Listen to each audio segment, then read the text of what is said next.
welcome back to the Rare Element Sports Card Podcast. My name is Aaron.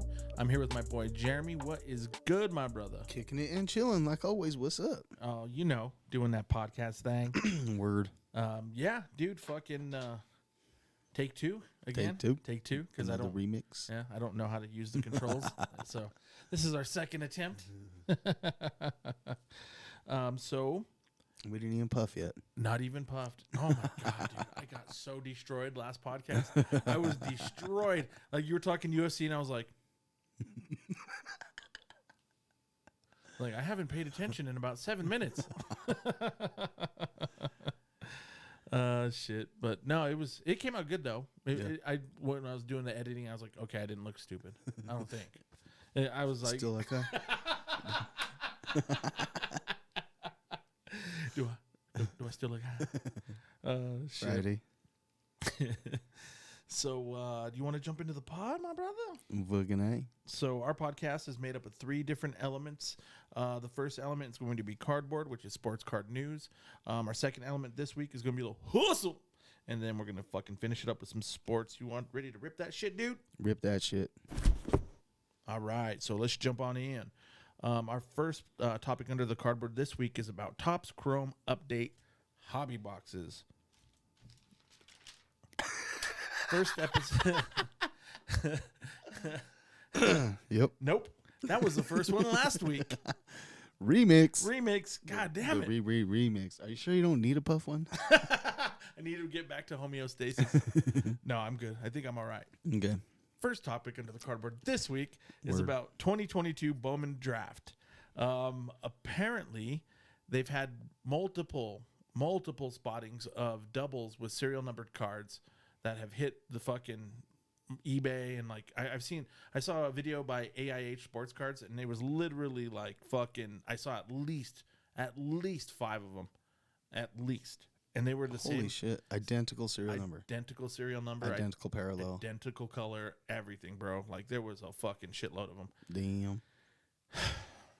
Dude, how is this even possible? And shit, that's probably, it's from having too many fucking parallels and shit, bro.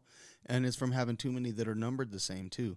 Yeah. That's why we were saying a while back, you should never have anything that's numbered the fucking same. Yeah, totally. They'll have the fucking this wave, the fucking sparkle, the fucking flash, the fucking blah blah, the regular, the true gold, whatever, all the different golds or whatever the fuck they are, and they'll all be numbered to 50 or to whatever the fuck, but they're just different. They're just a touch barely, right? You know? And yeah, I don't know. That's what I'm guessing. Maybe those. Who knows? Like, were they supposed to be a different parallel? And right, you know, they just like made it the wrong color on accident. They had a colorblind they just didn't put in there. the other finish on top. Right. Was it supposed to be the purple shimmer, and they forgot to put the shimmer layer on a fucking batch? Could, yeah, you know what I mean? Like, that could be it. Yeah, I didn't think about that. Yeah. Either way, it's pretty shitty. It's pretty bad fuck up, dude. Pretty bad. That's the whole point of serial numbering something, so you know it's the only one. Right. It's the whole point. It's the whole point. Yeah, it's like the Taco Bell with no tacos kind of thing. Like, and I know sometimes they'll make. Or what were you saying about Taco Bell? It's like you go to Taco Bell and they don't have any tacos. It's like you do tacos. Oh, that's like what if you go and they were out of tacos. Yeah, that's what you do. KFC, they're out of chicken. Yep, I've had that happen to me. I went to this one. Remember this one that was just right here? I went there, dude. Fucking yeah. Dude, like, you're still alive? You ate from that one? No, I didn't. They didn't have any fucking chicken. Oh, you're good. Then. Yeah. I was like, dude.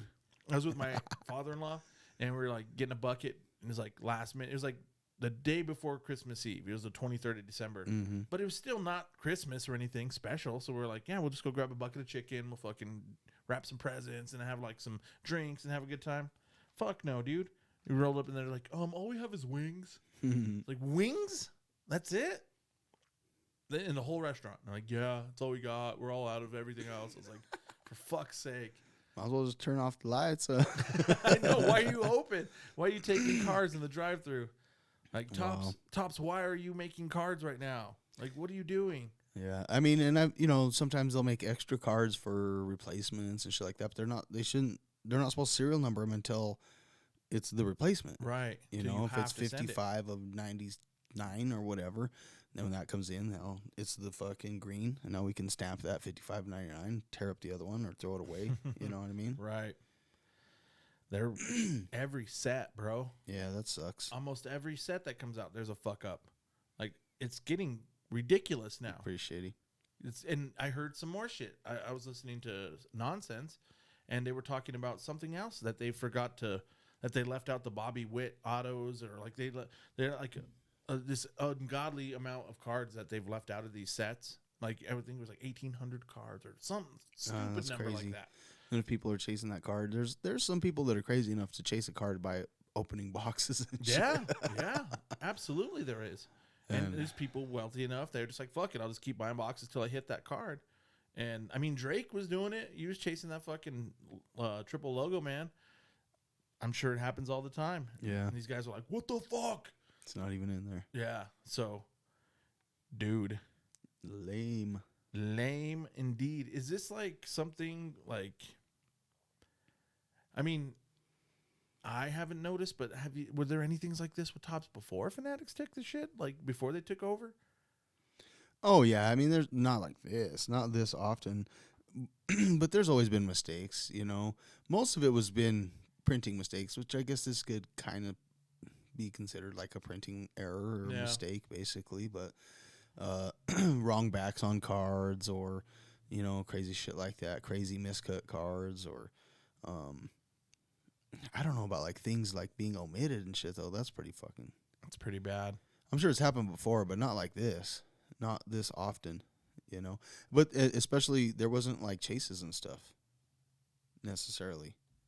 So it was like, you know, it wasn't like you were chasing after any autographs or even a numbered card and shit like that back in the day. Yeah. So it was like there's certain things where and I don't know the exact history of it, but the Topps Giants in the vintage that I just got a few of those cards recently. They're 1964 Topps Giants, and there's a handful of those that are SP, and that's not like intentionally SP because they were trying to make it more rare or anything, right. But it just happened that for whatever reason there's actually less of the Mays and the Koufax and like there's like 7 cards in that set that there's obviously less. The only reason that people know there's less is because the internet now. Right. Pretty much. Because of the internet, yeah. Yeah, but back in the day, they probably didn't really know. They might have said, damn, these ones sure seem like they're harder to find. Yeah. But it's not because they're like the best players or anything either. It's weird. It's just, I mean, Mays is one of them. But yeah, but I know what you there's mean. There's a mantle in there that's not. So it's not because, you know what I mean? So what could have happened is, who knows, like maybe the way the sheets ended up, the odd number of sheets, like there's 10 on this sheet and only 5 in that sheet or something. Maybe, yeah. They're like, we don't print as many of those since it's wasteful, or I don't fucking know. Yeah, you know? It could have been anything back then. Yeah. Back then, like in analog day and age, like people weren't collecting cards like that. They ran out of paper. Like, right. They're like, oh, well, that's enough. That's plenty. Yeah. Yeah.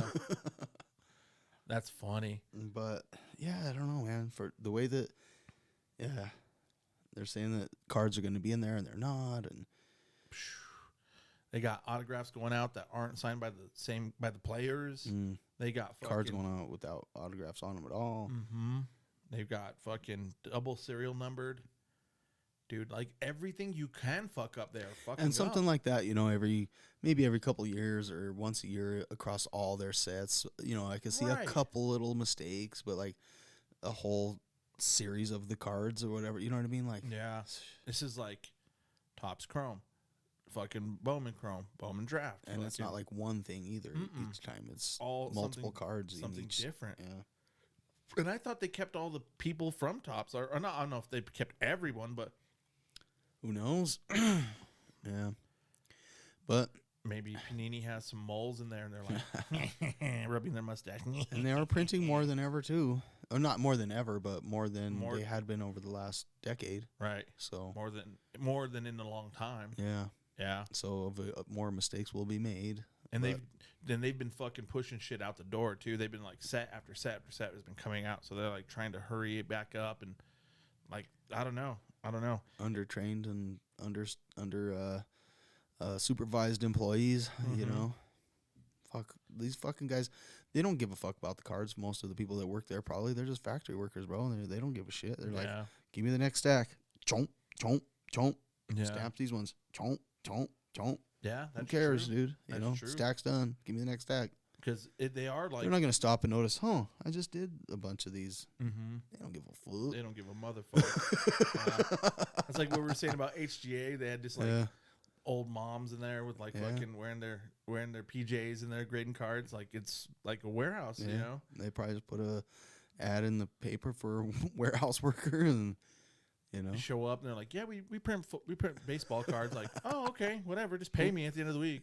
Yeah. Where's the packaging area? Yeah. Where's the lunchroom? Do I get weekends off? Oh shit! You got a Pepsi machine? Nice. Fucking honey buns and the vending machine. Shit. Got Cinnabon up in here? God damn! I should have worked for Tops a long time ago. Yeah, fuck, dude. I don't know, man. I don't know. And that's the thing too, though, is it's going from as big as Tops was, they were still mom and pop ish. Not not mom and pop ish, but like not gigantic corporation. They still felt like they were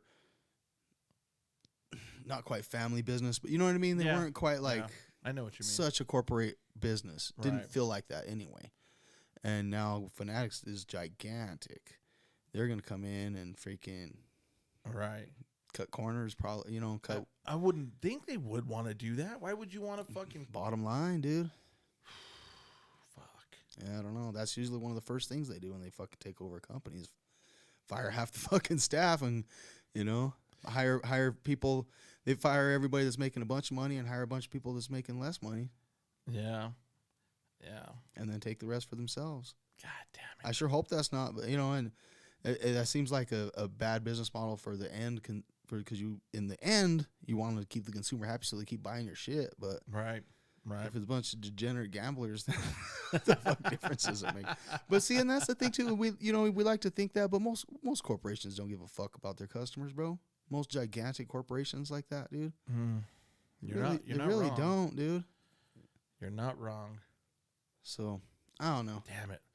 I was so hopeful for Fanatics, and Yeah, like, I mean, there's still not any reason still- to not be that it it still won't. can be, I guess, but like it's just every fucking set, bro. Mhm.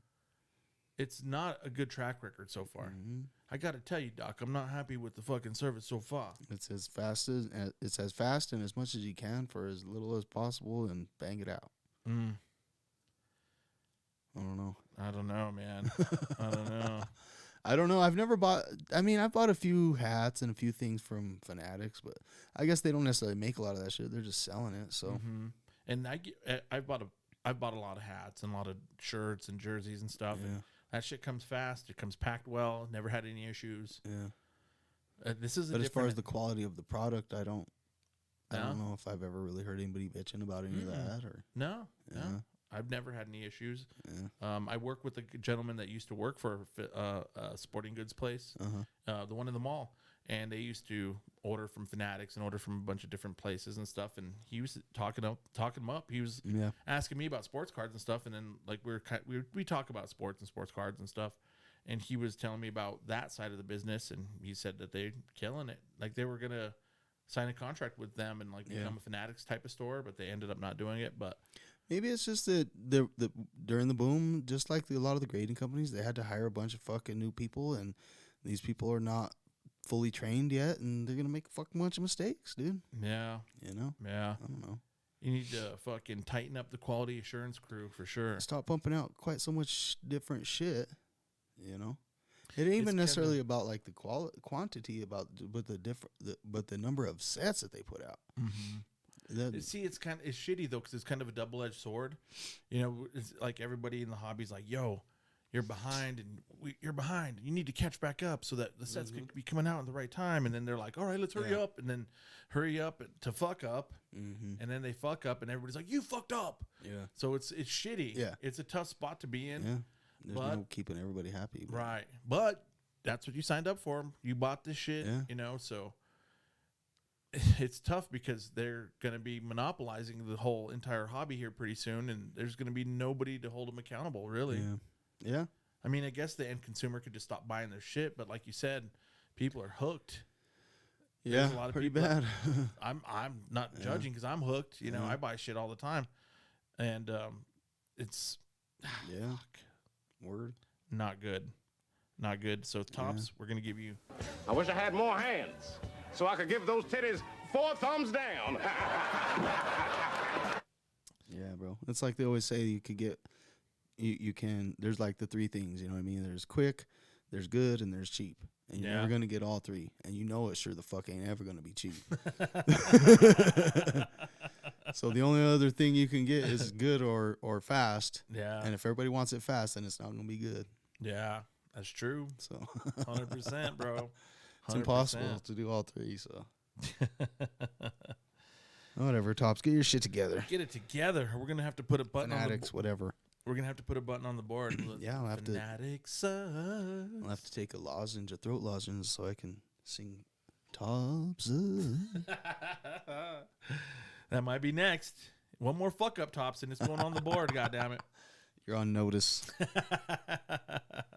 Can't just be Top Sucks. It has to be something different, but It has to be a little different. Yeah. We'll think of something. Yeah. We'll think of something. But well, maybe we have to be Fanatics. Fanatics has to be. Yeah. Has to be. Because Tops didn't suck before they got. Yeah. So they didn't used to. But speaking of Fanatics, that's going to be our lead into the next topic under the cardboard. Fanatics has dropped their Candy Digital partnership, basically their NFT stuff. Dude, what are your thoughts about this? They just like straight, like Michael Rubin came out and made some statements, and he's like, yo, NFTs are shit.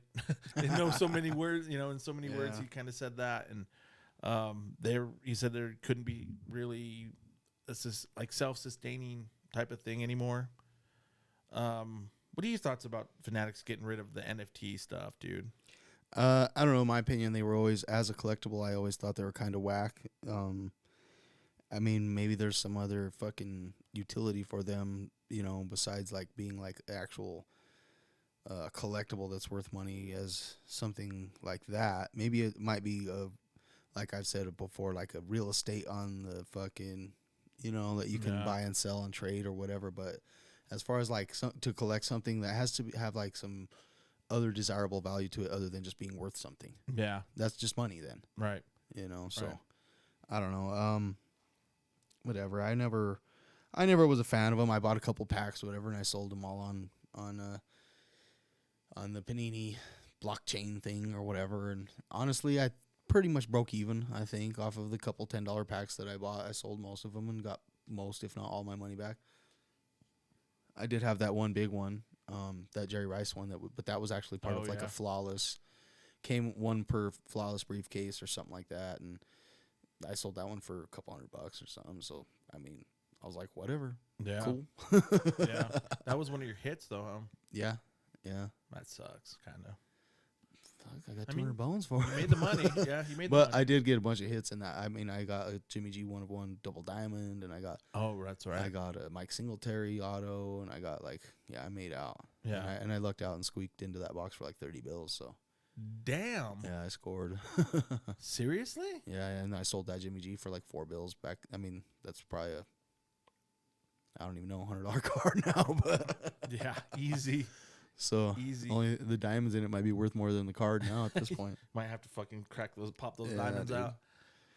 Make some fucking little pimp earrings or something. Yeah, Brock Purdy's got that fucking job on lockdown right now. Yeah, I know. What about Trey Lance too? I know. Damn, they traded so much to get Trey Lance. They traded so much. But yeah, I don't know. Like I said, I'm not a computer guy, so I don't know if they're actually dead as far as like are NFTs like gonna actually not exist at some point or whatever. But as far as like what sports card shit, I don't know. I did think of one cool-ish way, and I don't even think it would be NFTs per se. It would just be like digital pack opening. Like there's so many issues with quality control, or with people not getting their shit, or with people not even getting their hits, or even the redemptions and stupid shit like that. Yeah. I was thinking like it might be fun, like if you're really fucking Jones and you could go and buy a digital pack and you open the fucking pack, kind of the same way you would do with the NFTs. Yeah. But even the cards you're looking at are digital, but then they ship you all those fucking cards in the mail. And so then that would be like one less person handling them. Even you wouldn't have to worry about your fucking breaker fucking handling them or fucking even you fucking. I don't know if I would even necessarily do that, but it would be.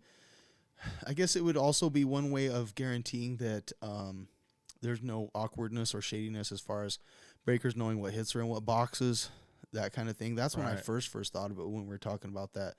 The crown not marked with the Crown Royal boxes with the specific fucking number on them, and the breakers could tell, or retail people could tell. If you were buying by the pack or the box directly from the company, then there would be no question about that. You would just get what you were supposed to get.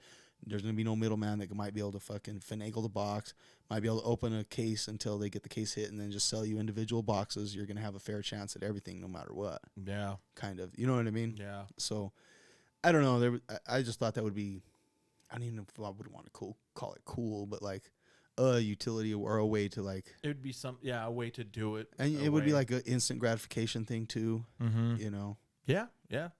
I could see that being something. Yeah. But outside of that, dude, it's just and that wouldn't even be necessarily NFT. That's just like a digital pack opening. Yeah. And even at that, they would have to coordinate that pack with like the actual cards, and they can't even fucking. Yeah, well, they would have to fucking. Yeah, they would have to like pull the fucking. I mean, it would cost a lot. Obviously, it wouldn't cost the same as a fucking pack of cards. They would have to go and pull those cards for you or whatever. You know, like out of. That would be way too much. That would take competence. Well, it would only be for like high end shit, probably. Right, too. like they wouldn't be able to do that for fucking Chrome or some shit. You know, right? Yeah, that's true. And that would be more doable for sure. Yeah, and then especially on a higher end set like that, then your shit's even that much more safe and secure. And, for sure. But something that has a couple cards per box, not a fucking 60 card box or yeah, for sure. But yeah, dude, it's interesting. NFTs are kind of fucking dying away. Fucking Gary V's fucking heart on is shrinking right now. He's like coming. He was like on him, and I haven't seen any of his content about NFTs in the past couple weeks at all, dude. Nothing.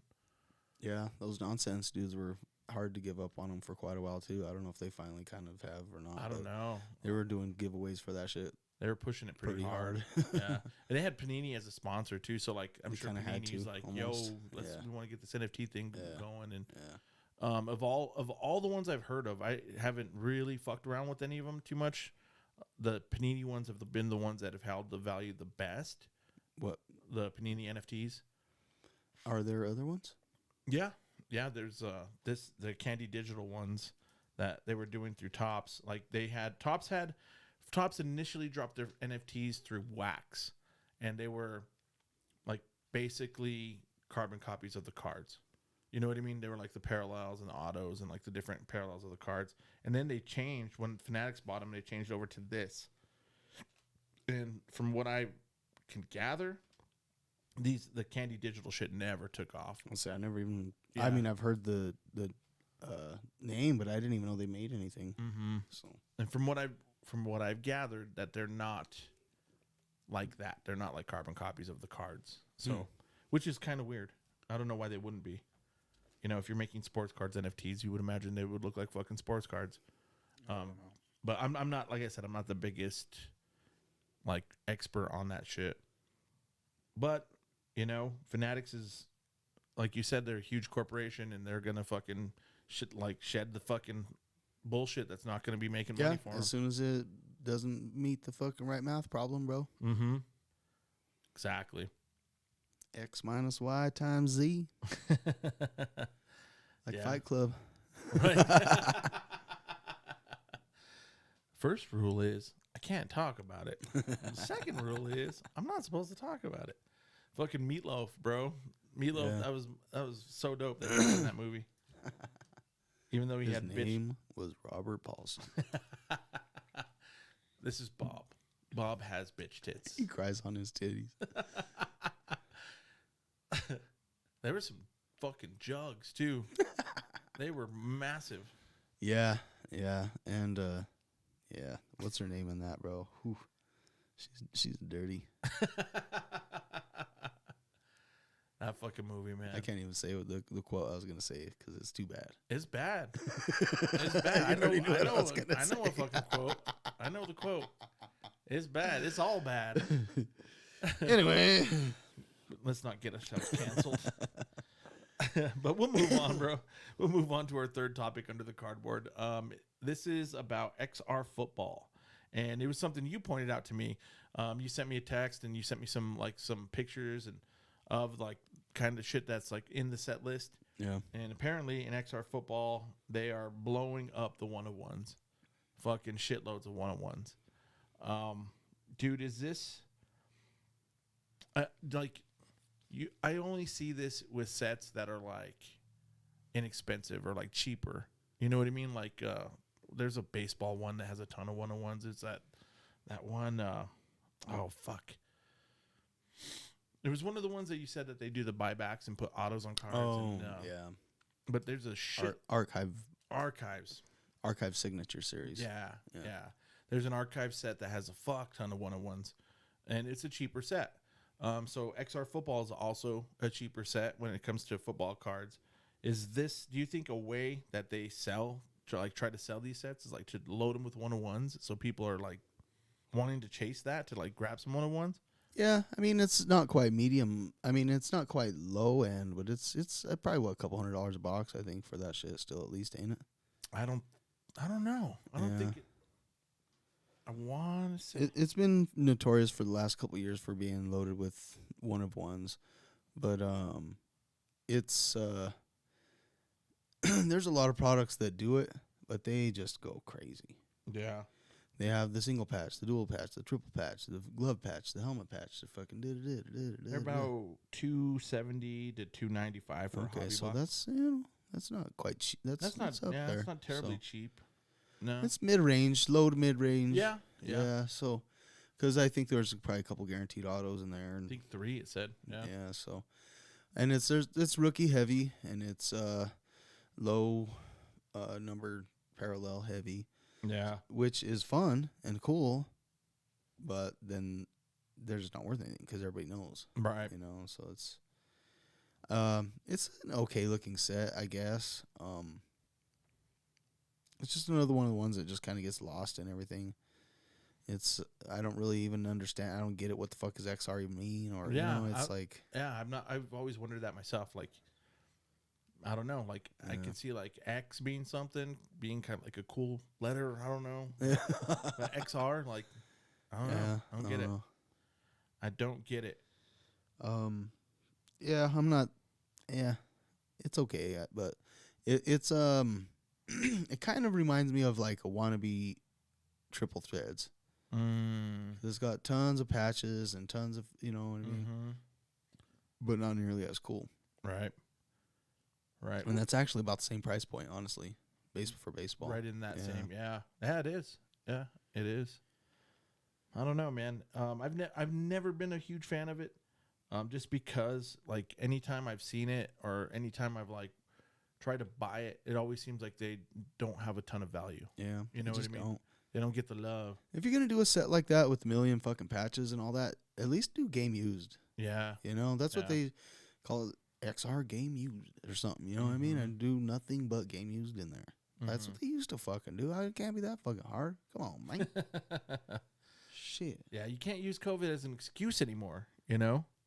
Like it's kind of and maybe just don't imply that all 1-of-1s are equal either. You know, when there's so many in your set, like it's not that big of a deal anymore. Yeah. You know? I've seen a lot of them out there, not even just from XR, but from other sets where it's just like you can't even tell it's a 1-of-1. It's basically a parallel of the base card that, you know, and it's like, why is this special? You know? Yep. It's got that little tiny little bit of foil stamp on the bottom. Right. That's it. That's the only thing that really designates it. But do you think that watering down 1-of-1s is going to be the winning formula over, you know what I mean? Like what's the fucking point of that? No, like I said, unless they are, I don't fucking know. I don't understand that. That's the thing that Panini does so many of that. Topps obviously too, but Panini's the worst about the sneakiness. It's like they're trying to take advantage of new people or people they just don't know yet. Oh, damn. And then once everybody figures it out, Yeah. it's like not worth as much, and people stop buying it as much. But they still people every time there's still so many new people coming in, they see one of one and they're like, ooh, one of one. Damn, dude, I never even thought of it that way. And they kind of prey on that, bro. They kind of prey on the ignorance, not like ignorant like you're a fucking idiot. You just don't know yet. You just don't know. Yeah. So you're going to buy it. Like, oh, it's a 1-of-1. Yeah, I hear 1-of-1s are valuable. And Yeah. And they do that with so much stuff. Every parallel. That's why they make so many parallels. Because it's like, and you still see it all the fucking time, dude. That's why I had to leave so many groups. Just because it doesn't look like a base card anymore, it's like, oh, fuck, they think they got something all special, and they start trying to fucking show it off, and like, oh, look at this cool-ass card I got. Oh, nope, you suck. That ain't shit. Or what's this worth? This has to be worth something. Oh, nope, 99 cents, 50 cents. Fuck, for real? Damn, I thought I had something cool. Well, it is cool. Yeah. But it's just not valuable. It's just not valuable. Yeah. Is it time for a... Panini sucks, and so does Fanatics. That was weak. We'll work on it. We'll get it figured out. Shit. But yeah, and dude. Fanatics can suck a fart. Let's do a shot, man. Want to do a shot? Yeah. Yeah, let's do a shot. Here you go, sir. Get me all fucking worked up.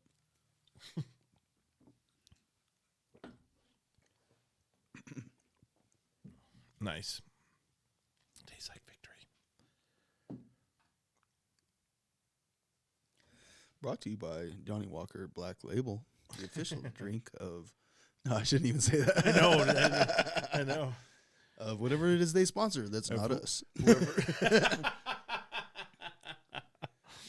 Oh, but speaking of a sponsor, we're gonna hit you up with a little bit from our sponsor. Cool. This podcast is brought to you by Denver Card Shows. Come find your grail and chill with some of the dopest people in the hobby. For more information, check out denvercardshows.com. No, this ain't Aerosmith. I always think of that lyric. I don't know why. You want to make noise? Make noise. I make a phone call. My homies coming like the Gotti boys. Nice. Fucking love that. I love that whole album, dude. I love that whole album. Same. Every track, even like the interludes and like all this fucking dumb shit, like the $25 sack pyramid. I know, so stupid, but it's fucking hilarious. Yeah, bro. it's still just classic, epic shit. Yeah. But, yo, Auntie Clarice.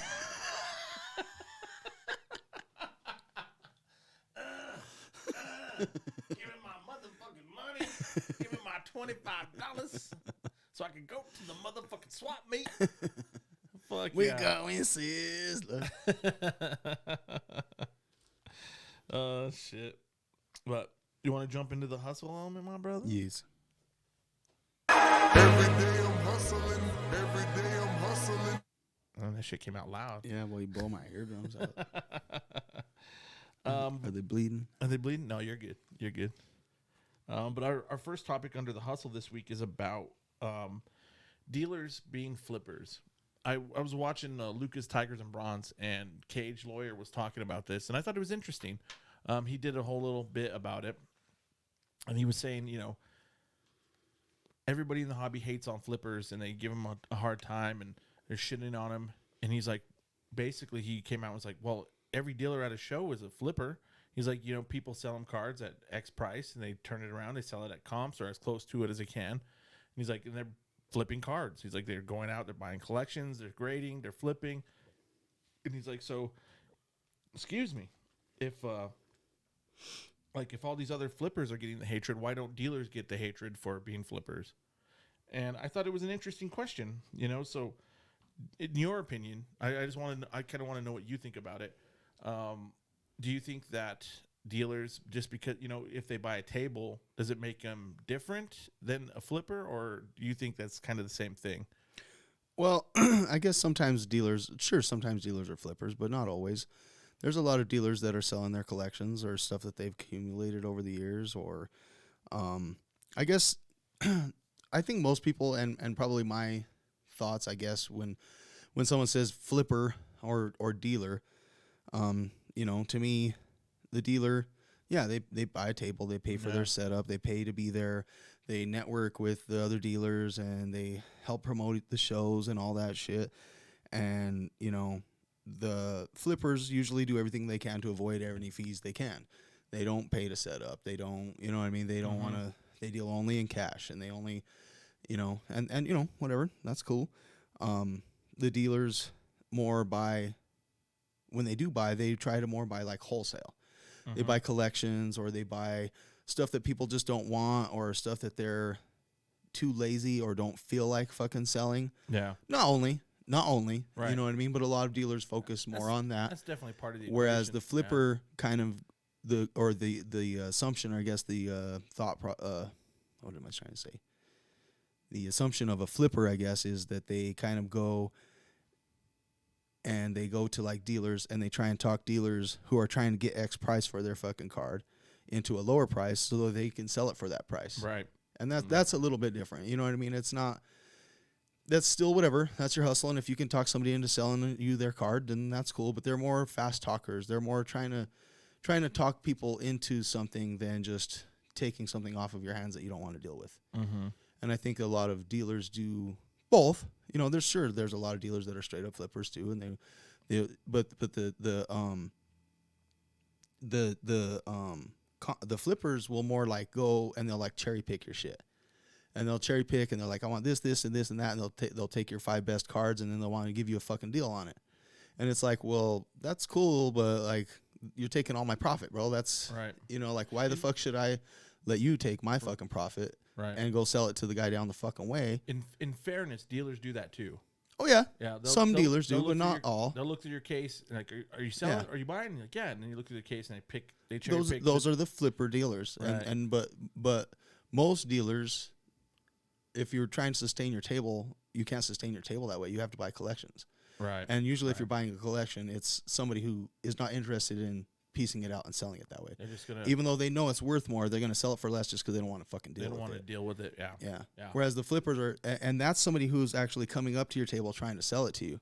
Right. And so they know that that's kind of the case. Whereas you're going up to another dealer, they're fucking trying to make the same fucking margins and money that you are. Mm-hmm. So you're just trying to take half of their margin away from them. You're trying to take each other's motherfucking money. Yeah. That's why I said a while back is like everybody's just gnawing on each other. And that's what starts driving the fucking prices down. Yeah. You want me to sell you my $500 card for $350 so you can go sell it to somebody else for $450 and still look like you're selling it for under comps and giving them a deal. Right. I paid fucking $325 for it. I'm only gonna make $25 on that shit. Yeah. Yeah. So. Yeah, that's true. And sometimes you can make a deal if the card's been sitting there.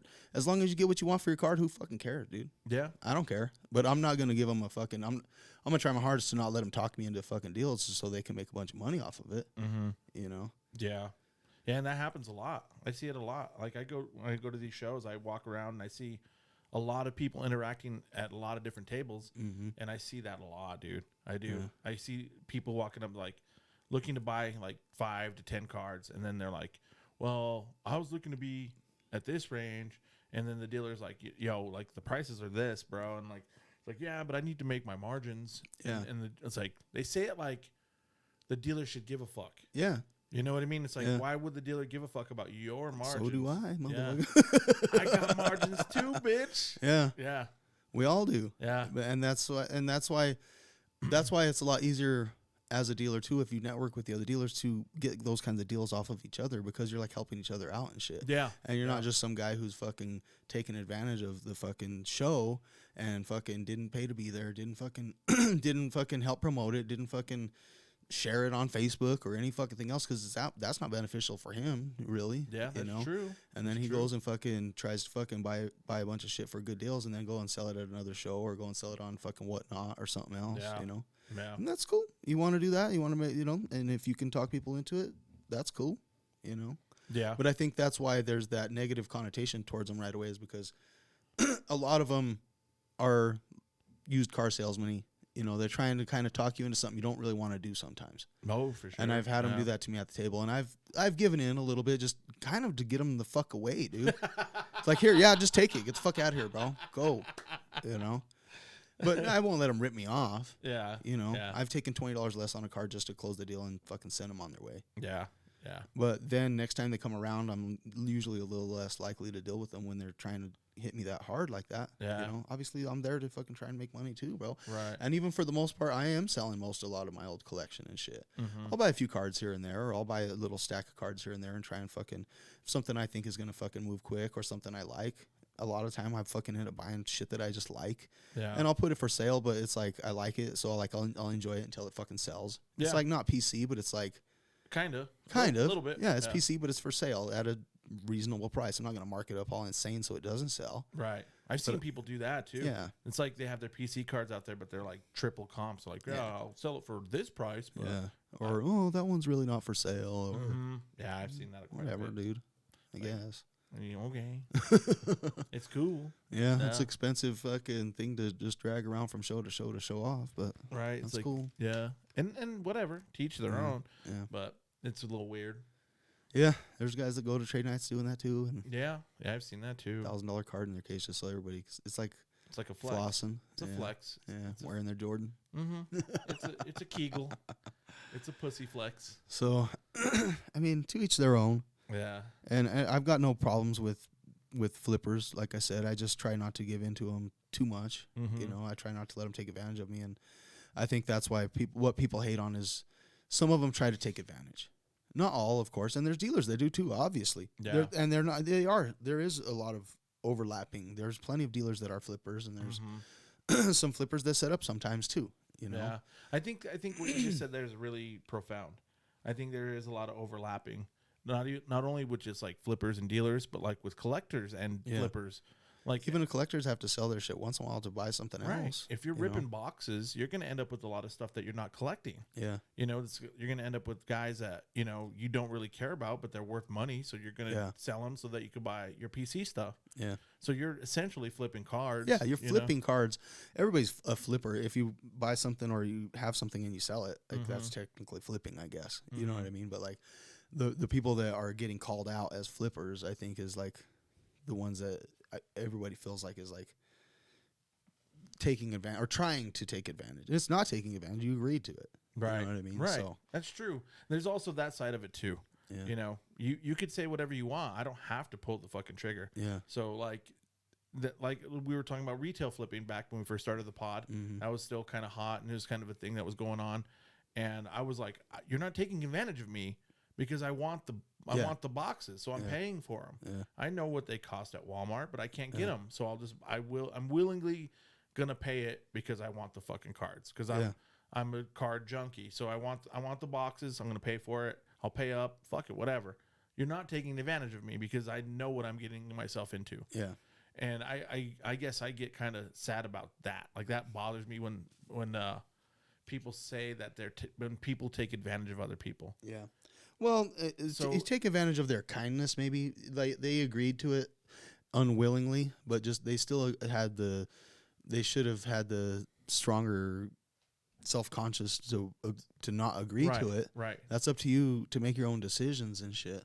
But some people are like so afraid of confrontation that they just give in. Yeah. Or a lot of the times that with the guys that have a camera, it's easier to freaking give in for that too, because you want to. Oh, sure, I'll freaking throw a peace sign on your little video, bro, and I get to tell everybody I was in so and so's video and I sold them a fucking card, or it's true. You know, so it's a little easier to get deals that way too, probably if you have a following and you can say, you know, you don't even have to fucking. There's an unspoken thing that if you fucking give me $150 off of this fucking deal, you're gonna be in my video, and fucking you're gonna fucking maybe get some more follows and shit because of it or whatever. Get a shout out and like, check out his IG or whatever. Yeah, that's true.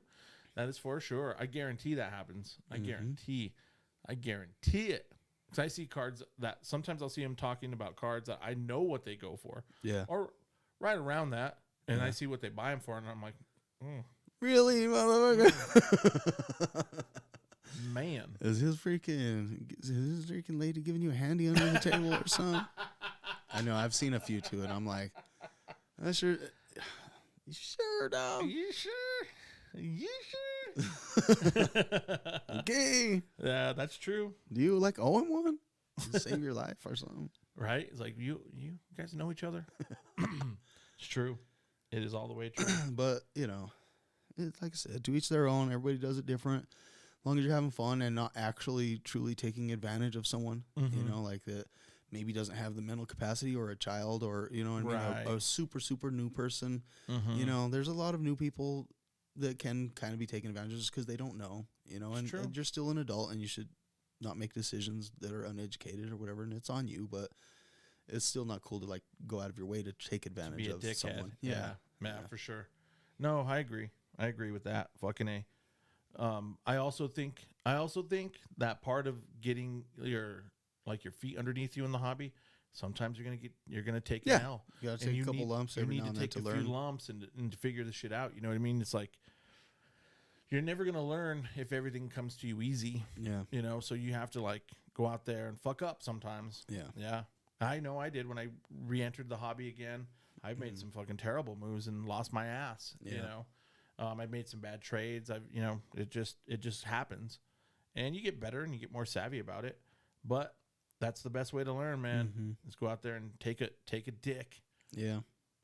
Yeah, and I like to kind of look out for people, and I'm not gonna like baby them through shit or whatever. Yeah. You know what I mean? But if I can tell somebody's new, I'll help them out a little. You bit, will. Yeah. You're how do I say this? You're a much better man than I am, I guess. Like when I worked at the pawn shop for a lot of years, you know what I mean? So like I have a callousness about myself about that kind of stuff. I'm like, sorry, bro. You gotta fucking figure it out, Yeah. And you won't. You'll be like, no. And I've seen you even at your table, like explaining to people, like, no, you want this and that, blah blah blah. And I'm like, that's cool. And I give you mad props for that. I do. I mean, there's a lot of guys that I see do that do that. It's just try to be. Yeah, there's other guys I'm like, get the fuck out of here. Yeah. But one of those flippers that just kicked me in the dick on that last deal. It's like, fuck you, bro. Fucking dick. Can I put my case on top of your cases and make this deal? No, you can't. You can't do that. The fuck out of here. Fuck Eddie. Fucking jabroni. You motherfucker, you. Fucking buster. We're bringing that word back. We're bringing it back. But yeah, in the end, we're all flipping cards. Yeah. We're moving cards around to try and get to other cards, and some people are doing it for fun and for trades and to get other cards that they like, and some people are doing it for money and whatever. Yeah. Some people are doing it for both. Some people are doing it for money to pay for the cards that they want or already have and need to pay for them or whatever. Yeah. Yeah, that's true. Money make the world go round. Some of those flippers do carry a lot of cash, and that always helps at the shows too. When they fucking go and drop $1,000 somewhere, even if you maybe didn't make the money you should or whatever. Now you got $1,000 in your pocket or whatever. Yeah, fucking cash talks for sure. Yeah, and and it all comes back. As long as you're not selling your cards and losing money just to be a part of their flip or their fucking video or their Yeah. It kind of all comes back to that. What we've been talking about for a while now is that every part of the hobby needs each other.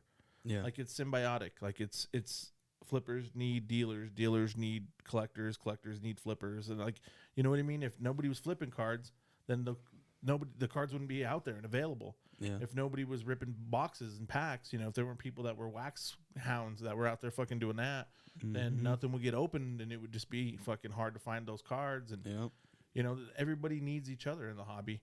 And the fact that people hate on flippers and flippers hate on collectors, I don't even think that's that much of a thing. I don't think flippers hate on collectors all that much. I don't hear it anyway. But like I hear mostly from collectors going the other way. Yeah, no, flippers are selling to collectors. That's who they fucking. That's their fucking whales. They need to keep the collectors happy. Absolutely, that's true. That's true.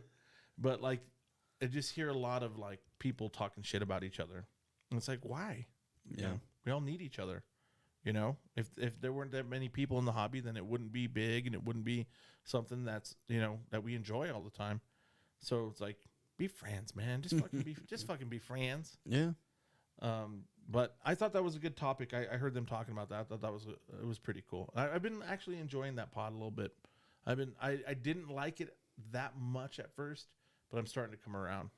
Like the Cage lawyer, that guy, he's pretty savvy. He knows his shit. And I listen to him and his takes, and he's like kind of right, bro. Like he'll say a take, and I'm like, I don't know about that. And then 3-4 months later, I'm like, he was right about that. I'm like, all right. So I've been kind of listening a little more. So shout out to Lucas, Tigers and Bronze. Cool. Oh my. But we'll move on, bro. We'll move on to another sports card influencer. The second topic under the hustle element this week is about sports card investor. He just put out a video a couple nights ago, and he was predicting about the market coming back in 2023. And he had some decent points. I mean, he had some reasoning behind it. But can anyone truly predict this kind of shit, dude? Like, is it just for clicks? Is it do you think these people are doing it just to get people to watch the videos, or like, I don't know. I just don't think people could truly predict what's going to happen. What do you think? No, there's no way anybody can truly predict it. But it's like part of his fucking name, dude. So he has to try. Like, that's fucking sports card investor. He has to like try and like predict the future of the fucking cards to tell people what to fucking to do. You know what I mean? Like, Yeah. It's dumb, and I don't. I shouldn't say dumb because a lot of people like it, but it definitely ain't fucking what I'm into and shit. Really, you know. It's okay to say it's dumb. Whatever. It's dumb. I don't like it. Like you fucking say it's dumb, dude. It's dumb. But I don't know that guys like that did bring a lot of new shit in. You know what I mean? People watch it. People watch it, and they try to, there's a lot of people that are trying to make money at this, and that's the kind of content that they're gonna watch, I guess. Yeah. So is that like Flipper TV? I guess. But the funny thing is a lot of the same fucking influencers or whatever that were saying everything's dead just a couple months ago. Oh, card shows are dead. Now they're all fucking trying to rehype it all. That's true. They're like, well, I don't want to get stuck with these cards or anything. I have this mountain of cards over here. Got to stoke this pump up a little bit. Blowing on the fire. There we go. Got a little coal going there. Cool. All right. Warming up a little. It's heating up. Market's heating up. I don't know. And when they say, is it gonna market gonna get back to where it was, or I don't think anything's ever gonna get back to where it was. I think it'll stop falling, and then things are gonna be where they were. And that's, cool. That's where it's existed and lived for fucking ever, dude. Yeah. Cards don't have to be worth millions of dollars to be fun or to be profitable, Yeah. Yeah, it's true. And, like, I remember you saying, it was a few pods back, you were saying that, like, some of the people you see at your table that are having the best time are buying dollar cards and digging through your fucking value boxes and shit. And they're loving it, having a great time. Yeah. Guys that are spending $100 and they sit there all day. Yeah, they bring their own chair. That homie brings his own chair. Yeah. Fucking throws it down, sits there and digs. Yeah, and I haven't had a chance to really. I need to try and find a collection to buy or something so I can restock my value boxes because they're pretty thin. Yeah. I just went through everything the other day, and it's pretty fucking picked through. Yeah. So we will see. Yeah. Try and find some either that or just stop fucking with the dollar box shit for a while. But it's fun to sell that shit, bro. Because like I said, people enjoy it.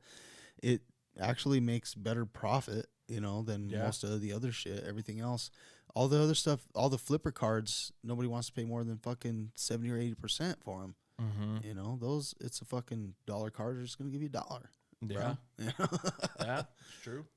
So, I don't know. They get a stack of 50 of them. That's $50. It's $50, like almost clear profit. Yeah. Yeah. And I'll usually whack $5 or $10 off of that if they had $50 worth or whatever. But yeah. I don't know. It's just fun for me, bro. The whole fucking thing, it doesn't really matter. It's not about, like, of course I want to make some money and shit, bro, but it's more about, like, fucking networking and getting to know people and fucking, Yeah. It's dope, dude. Upgrading my fucking cards into better shit that's more valuable so that when it does sell, it's easier and more profitable to sell. And, the thing is, that's tough right now is to actually sell anything over $500, $750 is next to impossible to fucking actually get cash for something full value. Yeah. So that's tough because you work up into these big cards because you want to be able to fucking cash in, and then it's hard to cash in because Right. Nobody wants to buy those big cards. nobody right? has Yeah. fucking $1,000 to drop on a card right now. Yeah, it's true. But they got 200 and a handful of fucking rookies, or you know what I mean, whatever. And that's cool. Sometimes you take that deal, and then you got those $200 cards that are a little easier to sell, as long as you're getting liquid shit. Yeah. That's what really matters. Yeah, that's true. That's also You have to make very sure true. you're bringing in shit that you can also sell, Right. or that you just enjoy and you like. Depends. If you're strictly doing it as a business and only to make money, then having a PC is kind of dumb, I guess. But there's better ways to make money if that's all you're doing is just selling goods. Yeah. There's less risky ways for sure. There's things that you can buy for 30% and sell them for 100% all day, and not have to worry about paying 70 or 80% for your card that might be worth 50% tomorrow. It's true. It's true. Yeah. Yeah. It's risky. Even that flipper game is risky, bro. Oh yeah. It's huge risks, You just got to move shit fast. As long as Yeah. you move it fast enough, then you're usually probably okay. But Yeah, you hesitate or you wait too long, shit happens. Like guys will get injured or something. Like Zion's hurt again right now, so like people were like banking on his stuff this year to make a comeback, and fucking guy got hurt again. So it could happen just like that. Just boom, your $1,000 card is now a $500 card, and it's it's treacherous. It's treacherous. yeah, it's tough, bro. The grading stuff got a little out of whack too, with everybody grading paper-based cards and even just base cards in general. It's unless it's the fucking main fucking guy, bro. Yeah. It's tough, dude. Did you see that thing that's going around on socials about that 2021 Donruss Mac Jones? Yeah, bro, they're going for like $25-$30 right now. $30. Two of them sold for over $3K. Tons. Oh yeah. Yeah, back when they first were out and they sent them out to PSA. Oh, and then they were going for like $400 or $500 for a long time. For a too. long time. Yeah. Yeah, and we talked about it even on the pod. And I think you said, where did I see that card ended up? I said there's no way it stays at even $100. Yeah. I think I said even less than 50. I don't remember exactly what I said, but You were definitely under 100. That's what I remember. and but even you that could've was said, like that's probably fucking. and that's I was high, obviously high. That was with him like continuing and playing good. Yeah, And he's not. He's kind of fallen off. You know what I mean? So, like, fucking, wow. Ow. You all right? Yeah, dude, my fucking knee kind of being a little bitch today. Oh, Yeah, I mean, and he's still playing okay. He's Yeah, not like he's not- fucking. he wasn't terrible. Nobody's writing him off just yet. No. I mean they did when Bailey Zappi started 2 fucking games, but They did start writing him off. They were like, oh, Bailey Zappi. yeah, I don't know about that SCI guy. Whatever. I've never met him, so I can't say. Maybe he's cool as fuck, but He might be. He don't seem like it. Dude, could you imagine? Could you imagine if you you actually sat down and met him and talked with him, and he's Who like, knows? He could be cool. he's like gangster as fuck. He's like What's Wayne up, Brady. fool? He's like Wayne Brady on Chappelle's show. He's like busting caps and people and like fucking being all crazy gangstered out. He's like, fire that shit up, fool. You gonna smoke that weed, motherfucker? And I'm gonna be like, Can we get a motherfucking moment of silence for this small chronic break? there you go, Mr. G Dub. There you go, Mr. G. Chef Wilson. I'm only gonna take one puff tonight All right.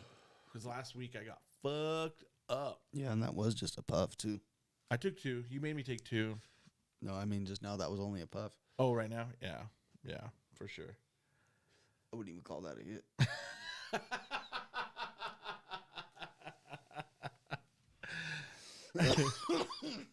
I wouldn't even call that a hit, he says. Taking it back to the date. But we'll move on. We'll get off of Jeff Wilson. And we'll go under the third topic under the hustle. And it's about Kenny Pickett, bro. Do you think, in your opinion, that he did enough this season to get some hype going on, like get some hype behind him going into next year. Yeah, card wise, Yeah. sure. Card wise, yeah. I mean, you don't have to do much to fucking keep a little hype going for your first couple years anymore. It don't seem like. Yeah. Aside from fucking totally shit the fucking bed. Right. Right. Like Malik Willis did. He looked horrible. Yeah, but I mean, I guarantee people will still give him a shot beginning of next year. Oh yeah. So. Yeah. That happened with Trey Lance going into this season. Like his cards were going nuts at the beginning of the year. Yeah. And there was nothing based on that. No. You know? No. Justin Fields. And Justin Fields played okay. Like with his feet, he looked spectacular. Yeah. I think people saw a little bit of that with Lance too, maybe. Mm-hmm. That flashiness. And Yeah. everybody's like, oh, cool. I think you're right. You know? Yeah. But Kenny Pickett, I mean, that last game, he looked sharp, bro. He looked good, and he led him to that comeback win. Not week 18, but week 17. Who are they playing? I don't think I have it here. I can't remember, but I remember watching the game, and he like led that drive down. He threw a fucking dime into the end zone to win that thing, and he was coming off the field, and fucking Mike Tomlin walked up to him and goes, "Kenny fucking Pickett!" Like you could clearly see what he was saying, and he was like hyped up. It was pretty cool. I don't know. I kind of want to get some Kenny Pickett cards, dude. Oh, shit.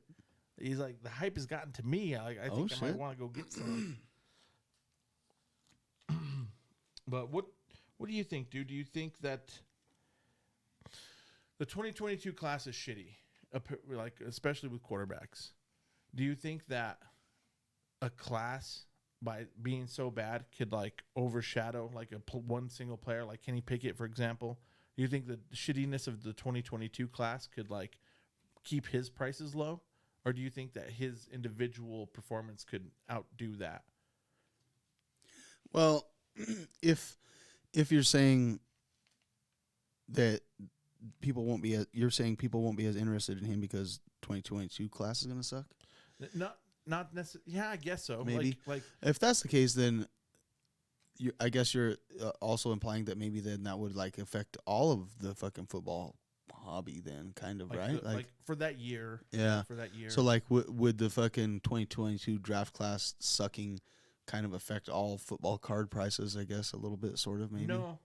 I don't think it will affect. I'm just like individual classes. Because like 2019, for example, like that class sucks quarterback-wise. Right now, Danny Dimes seems to be the best out of that class. So people aren't like chasing that. I guess I guess it's more like towards wax prices maybe. Like 2019 wax is cheap because nobody wants to, get a Kyler Murray. You know what I mean? Or they're not chasing Drew Lock. Well, why would they? I guess what I'm asking you is why would the 2022 class sucking affect Kenny Pickett's prices? I don't know. That was my question. Do you think that that's a thing? Or I don't. I think if it was to affect him, it would be because it was affecting the interest across the board. You know what I mean? I guess that's kind of what I was like. Mm-hmm. If it was able to affect him, then that would probably be because it was affecting a little bit of everything. It's like, the rookies suck this year. We ain't gonna buy no fucking cards of anybody. And then that would like nobody wanting to buy any wax, being interested in wax would maybe steamroll snowball into less interest in football cards in general. Maybe. You know? I mean, I guess it could. I mean, I would hope not. But I would hope not. Yeah. I don't know. I mean, I guess it's possible when there's a huge rookie class, it probably sparks interest in everything. It brings across the board, a lot probably. of people. And so when it's down, then maybe not too. But it's kind of what's been happening with NBA. Yeah. You know what I mean? Like since 2019. True. There hasn't been as many flashy rookies, and so the whole, I mean, everything's down, so it's hard to compare. But NBA is down pretty from where it was. The basketball market's really down. Yeah. Even like big stars like LeBron and KD and like, the only guy I could really think of that's not getting crushed is Steph Curry. And even his stuff is down from what it was. But like basketball's kind of suffering from, I don't know if not having rookies. I don't know if it's that or if it's other things, but I think that might be. It could be a part of it. I think part of it is it got overhyped a little bit. It exploded too high. Like everything went too high, obviously, but basketball was just like astronomically fucking stupid high. Right. And people lost interest because so many people got burned. Mm-hmm. I think that's part of why basketball. I think personally, I think that's why basketball's so down right now, because people got so fucked by it for a minute. Yeah, smoked. The Jordans too, Kobe's, the fucking Zions, Right. the fucking. You know. imagine that guy that paid $750K for that Jordan rookie? You know, that's a $170,000 card, $150,000 card right now. That is taking a huge loss. Yeah. Damn. Yeah, smoked. Yeah, and damn, it sucks. But I kind of even said that I fucking thought that was gonna happen, dude. You did, bro. You've been saying it forever. Yeah. Well, since we've been like doing the pod and stuff. I didn't think You've it been would go saying that fucking far though. Nah. Damn, dude. That's rough. Yeah, and even still, fairly recently, until fucking just in the last few months, have I seen the Jordan go down on the list of most graded cards at PSA? Like, he was still even at the top forever. I think a month or two ago, Griffey was up all the way at the top again. Mm-hmm. He was. I was like, holy fuck, dude! There's so many cards in the fucking 80s and 90s, dude. Yeah. The early 90s. There's just millions of them. Literally millions. Just fucking millions upon millions. And like for everybody that always says, "Oh, we're back in the junk wax era," shut the fuck up. Yeah. Shut the fuck up with that shit. No, it's not the junk wax era, but it's a similar trend. It's but moving up, yeah, for yeah. sure. But it's not even sniffing what they printed in the junk wax era. No. And there was 4 sets. That's exactly the part of the problem. Yeah. Then was there was only 4 sets to choose from. Mm-hmm. Yeah. So, which we complain about there being so many sets, but But Yeah. yeah. It's like TV back in the 80s. yeah, There was like fucking there's a 13 ABC, NBC, CBS. yeah, That's it. yeah. That's all you had to choose from. Fucking A. And you had to go fucking change the channel with the pliers, the fucking vice grips. Give me the pincasito. We got to change the channel. Smack upside. Go change the channel. Go change the channel, stupid. Why do I always gotta do it? I didn't know I was the remote. Dude, the first remote I ever had, dude, my uncle was in the Air Force, and he was stationed in Okinawa, Japan. And I'm talking like 84, 85, bro. And he sent us a fucking VCR. And we of anybody I knew, we were the only people that had their own VCR back then, dude. We were poor. We grew up poor as fuck. It was like cheap out there. So he bought one, sent one to us, sent one to my aunt. And our fucking VCR had a remote, but it had a cord, dude. It had a fucking long ass, like 15-foot cord on it. Yeah. And like, I was like, dude, it was the dopest shit. Yeah. It's like, God, this is a fucking remote. I don't have to get up and change the channel. Yep. I don't have to get up and press stop. I can rewind from right here, dude. It was dope. Yeah. It was so cool. Yeah. My dad's first VCR had one of those too. Corded remote, bro. I'm Fucking A. fucking dating us right now, but yeah, that was the way it was. Remember the corded fucking RC cars? Oh fuck yeah! And you had to like chase it and keep up with it. And you go too far, and yeah, oh yeah. I used to have one of those. I had a couple of them. That's funny. I don't know. We'll go back on fucking Kenny Pickett for a sec, dude. I think he could be fine. Tomlin is a hell of a coach, bro. Yeah, He might be my favorite NFL coach, dude. right now. I don't know. That's Yeah. active. Yeah, He's pretty good, dude. He's never been under 500, I don't think. he squeezed it out this year. They finished at Yeah. 9-8. Yep, And he squeezed it. yeah, I don't know, man. He's a good dude. He's a It damn feels good like, coach. Feels like he's a good dude, a good coach. Players love him. Other teams love him. Coaches, you know what I mean? Seems Yeah. like he has a lot of respect through the NFL. I think he's a good coach, and I think Kenny Pickett can do well there. They're a good team. They're always going to be a solid team. So Yeah, they're always gonna have good defense. They're always gonna want to run the ball. I don't know if he's ever going to be that flashy guy that's going to generate much hype, though. We were talking about like the hype thing with fucking Yeah. guys that. Yeah, he's not flashy. No, he's not. But maybe that's exactly what is gonna get it done there. Yeah, I don't know. We'll see. we'll see. Keep an eye on Mr. KP. I'm gonna go buy one of his cards. Dude. Uh-oh. I'm gonna go buy one tonight. They have some nice ones. I was looking at the Mosaic, dude, that just came out. Dude, there's some sick ass Oh, yeah. Mosaic cards of his. Those fluorescent colored ones, fucking beautiful. But yeah, I think I'm gonna buy me Kenny Pickett. But dude, you want to jump into some sports? Yes. So we only got 2 topics under sports this week because the NFL is going to take up a lot because it was a lot of time. We're gonna do the 2018 week 18 recap. See, I told you about that weed. I was fucking up before the weed though, so Whatever. yeah. We had to restart the pod. I had your camera not on your face. I had to like sneak it over, and I don't know if anybody noticed that or not. It was like slide it on back. Oh, there we go. But we'll jump into the week 18 recap. Did you able to catch any of the games this weekend? Some. I was doing yard work again, building a little sidewalk and shit in my back over here, and working on the back porch and stuff. But yeah, in between, I caught some games and some action, some action. The Chiefs ended up beating the Raiders. Or was it the Raiders? Yeah, the Raiders. Oh yeah, they blew them away. Yeah, and they ended up with the number 1 overall seed. So Chiefs locked it in. They're going to have the home field unless they play Buffalo in the AFC Championship game.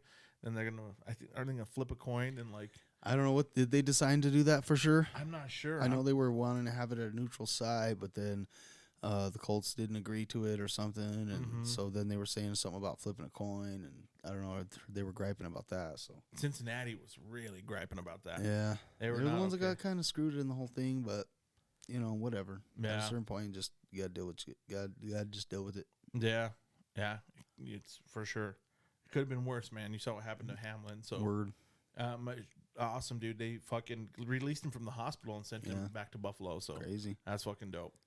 So I think he's still in the hospital in Buffalo, but they released him from the ICU there or whatever. So yeah, it's crazy, dude. And being able to travel, and talk, and if you can get in an airplane, then they think you're gonna be all right. Yeah. Because when you're fucked up like that, especially with heart conditions, they're not going to put you on a fucking airplane. Fuck no. There's no way. So, fucking awesome. Awesome news. Word. Yeah. But the Bills, speaking of the Bills, they beat the Pats. They pulled away. They had 2 fucking kick returns for touchdowns. Took back the opening kickoff. So, they had a little magical moment there for DeMar, and they pulled it out. They ended up with the number 2 seed, knocking the Pats out of the playoffs completely. Mac Jones played really well until the very end. He had a couple of really bad interceptions. Yeah. Yeah, so Bills pulled it out. I do have water.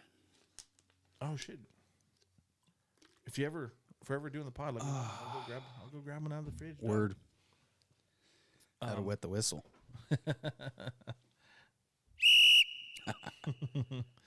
But the Jags got in. They beat the Titans. Their defense actually. That was crazy. Yeah. Did you watch that one? That was a good game. Yeah. Trevor Lawrence played okay. He didn't play terrible. He didn't play great. If the Titans had anybody else at quarterback, they would have won that game, though. Probably. Yeah. Actually, and homie tried. He did as best as he could, but he played strong for the first bit of the game. Yeah. And then there was some bad throws come the second half. But yeah, Jags got in. They're going to play the Chargers in the first round. It's going to be in Jacksonville, where earlier this season they played in Jacksonville, and Jacksonville beat them like 34-0. So that'll be an interesting. So matchup. did they finish with the winning record? 9-8? Yeah, they did. Jags made a crazy comeback at the end of the year. So did the Steelers. They ended up winning their last game. They're playing. I think they beat Cleveland, and they finished at 9-8 as well. So the Steelers almost made it to the playoffs. They needed a couple of things to happen. I think they needed the Jags to lose, and there was a few scenarios they needed, and it didn't come through. But they won. They took care of business. So the Steelers finished above 500. The Jags made some nice little charges at the end. I don't know, dude. What do you think about like hobby relevance of that game, the Jacksonville Chargers game? That's probably the most hobby relevant game, I would say. Yeah, whichever quarterback wins is gonna get a little boost. I hope it's Herbert, as long as I still have that one RP of his. I kind of needed. We haven't had that many card shows, dude. So I was like, "Fuck, I should have slapped some cards on eBay because football season's almost over." Bro, I'm like, "Fuck, I should have hurried up." Pump it and dump it. Gotta pump a few before I can dump a few. I got a couple football cards. I was like, "Uh-oh, better hurry up." No, I think you're right. I think that's the most hobby relevant game of the first round of the playoffs for sure. Yeah. Herbert and T-Law going heads up. Yeah, we'll see what goes on. I'm actually cheering for the Jags because I hate any AFC West teams, bro. Fuck all of them. So I'm cheering for the Jags, and I have some Trevor Lawrence cards, so might be part of the reason why. But I think I sold all my Trevor Lawrence. I might have. No, I think they're all gone. Pretty sure. Really? Yeah. Did you sell that laser that you had? Was it a laser or was I'm it pretty a sure. green? I'm pretty sure Pikes Peak bought the green. I think I sold the green and the Pulsar. I don't remember, dude. Yeah. Pikes Peak. Yeah. I know he bought. I thought he bought. I don't freaking know. But dude, the Chargers. Speaking of that game, the fucking Chargers. Oh my God, they played the Broncos. They had nothing to play for. Like they had no seeding that they was going to get better. If they lost, the seeding wasn't going to get worse. They were locked in at the 5 spot, and they didn't rest anybody. And Mike Williams got hurt, and Joey Bosa got hurt. What do you think, dude? Do you think teams should rest their guys in that scenario, or what do you think about that? I don't know. I've always been a little bit on the fence about that because me, like as a player, I believe in momentum and shit, dude. It kind of, you know what I mean? And Yeah. I would kind of want to play, but I get like the safety thing and that, you know, if they get hurt, then you're fucked and you lose them for the rest of the fucking season. That could happen in any game. It can. So Yeah, that's I don't true. know. There's kind of like there's a pretty good debate as to. I mean, that's just kind of a judgment call, I guess. I think the safe thing to make most people happy is going to be to sit your guys. You know. Yeah. I think that you sit them just in case because you look like an idiot if you didn't. Right. And You it's know. kind of what's happening right now. But I've seen, you know, and the thing that I used to hate, dude, and it used to drive me nuts was teams would start resting their players at the end of the season and shit like that, and then they would lose all their fucking momentum and then be one and done in the playoffs Yeah. because they just didn't. I don't know. They just lost it, bro. They just They had couldn't something get it good back. going. They fucking hit a nice little fucking streak, and then they lose that last game. That didn't matter. Who cares? They already had everything all locked up, you know. So they would sit everybody, and then bam, they're done. toast. Yep. Yeah. And then on top of that, then they got the bye week too. So then sometimes they're sitting for 2-3 weeks before they play again. Yeah. It's hard to keep that fucking rhythm going. Yeah. That's true. There's something for that, I think. Yeah. I definitely think Maybe that. play them for a quarter or a couple series or Get some reps. I don't Yeah. know. I don't really know. There's really no perfect way to There's probably no, handle that. Right? There's no You way, don't know really. if they're really going to get hurt or not, but if they do, you're fucked. And then there's been plenty of times when I've seen guys rest their players and then they kick ass in the playoffs. yeah, I've seen Yeah. that too. Yeah. You know, and any 1 and 2 seed has a first round bye, and I've seen those teams oh yeah, play, won plenty of times. play fine, you know, so Mm-hmm. it goes the other way too. I was talking about this with my pops. We were watching games on Sunday, and he was like, my dad's so extreme. Like, he just like, fuck it, man. If you rest and you can't fucking get up to play, then you're not a championship team. You're a bunch of bitches. And I was like, I guess that's true. There's something to that. It's like, if rest is going to fuck you up, then you're not locked Well, I don't in. think it's rest. I think it's Rhythm. yeah, Yeah. yeah, exactly. Do the repetitive motion of doing the same thing every day and not having to think about it because you do it every fucking day. Just go. And then when you take a vacation, your first day back to work fucking sucks because you can't fucking. True. You Yeah, know, that's a good You have point. to like remember how to do everything. Mm-hmm. know? That's true. First day back, even just over a weekend. Monday yeah, sucks. sometimes that's why Mondays suck. So That's bad. exactly Yeah. why Monday sucks. Yeah, it's true. It's a good point.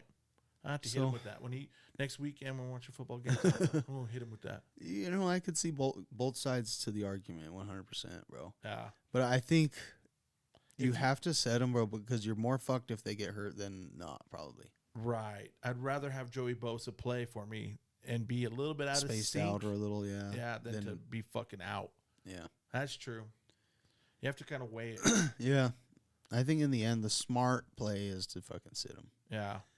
But I guess, too, it would maybe depend, like, if you fucking lost your first fucking 4 games or, you know what I mean, and you hit that major fucking streak, bro, and you were, Right. I don't know, man. Yeah. I don't fucking know. I don't know. Well, I'm playing on Madden. Everybody's playing. We're not resting shit. Y'all better get ready because here we come. No, for sure. Somebody gets hurt, I just hit reset.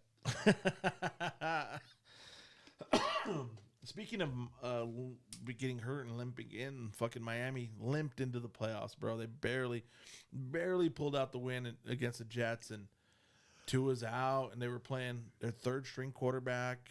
Teddy Bridgewater is out because he's hurt. Like, fuck. Do you think they have a chance, bro? Do you think they have any chance? Tua gonna play?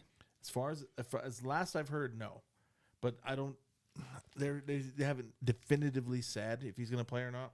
Oh fuck! If you don't play, they're fucked. They're straight fucked, right? They gotta be.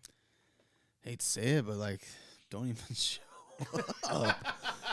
I mean, damn, give that fucking spot to somebody else, bro. They're playing the Bills too. I know. Yeah. If it was anybody but the Bills, I'd say, you know, just don't even show up. I don't know, bro. That's gonna be tough. And then their running backs hurt too. Oh, Mostert's hurt too. Is he His really? fucking thumbs broke or something like that. Oh, fuck. Yeah, They're in trouble. they're fucked, dude. Yeah, they're in trubs. Yeah. Well, Buffalo basically got a first-round bye. We'll see if they lose to them. Oh man, Yeah, Josh Allen's cards are gonna take a hit. Oh, my God. People will panic sell. Yeah, Flip probably. out, bro. They'll flip out. Huh? Dude, if you don't win one in the next year or two, there's gonna be some. Oh, yeah. Oh, yeah. There's going to be a dip. Some prices to pay. There's going to be a dip. No doubt. Dude, Mahomes has won one and his shit is dipping. Yeah. You know? So, I mean, if you don't win, bro.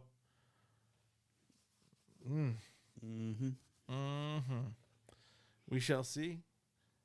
But it's Josh Allen. He's my boy, dude. That's my boy. That's my boy. He's gonna win. He's gonna win one.